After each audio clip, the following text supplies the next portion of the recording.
This video, I'm going to teach you how to move files from OneDrive to PC. So in order to do it, what we can do is we first need to head over right here into our Microsoft.com, and from in there, just locate the product and locate OneDrive from there. If you don't have an account yet, proceed to click on this Create Free Account option in order to create a free account. Now, if you don't have an account yet, you can do so, but if you already have one, click on this Sign In option that will appear.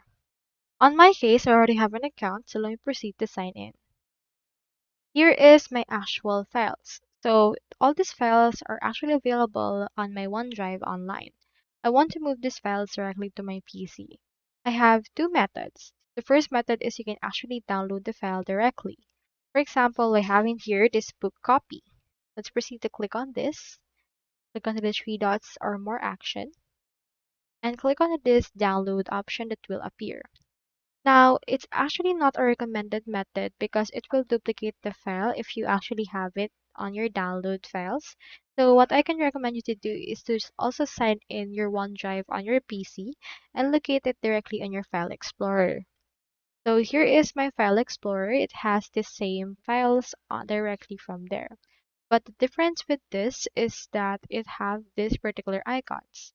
So on the status right here, cloud icons mean that it's only available online.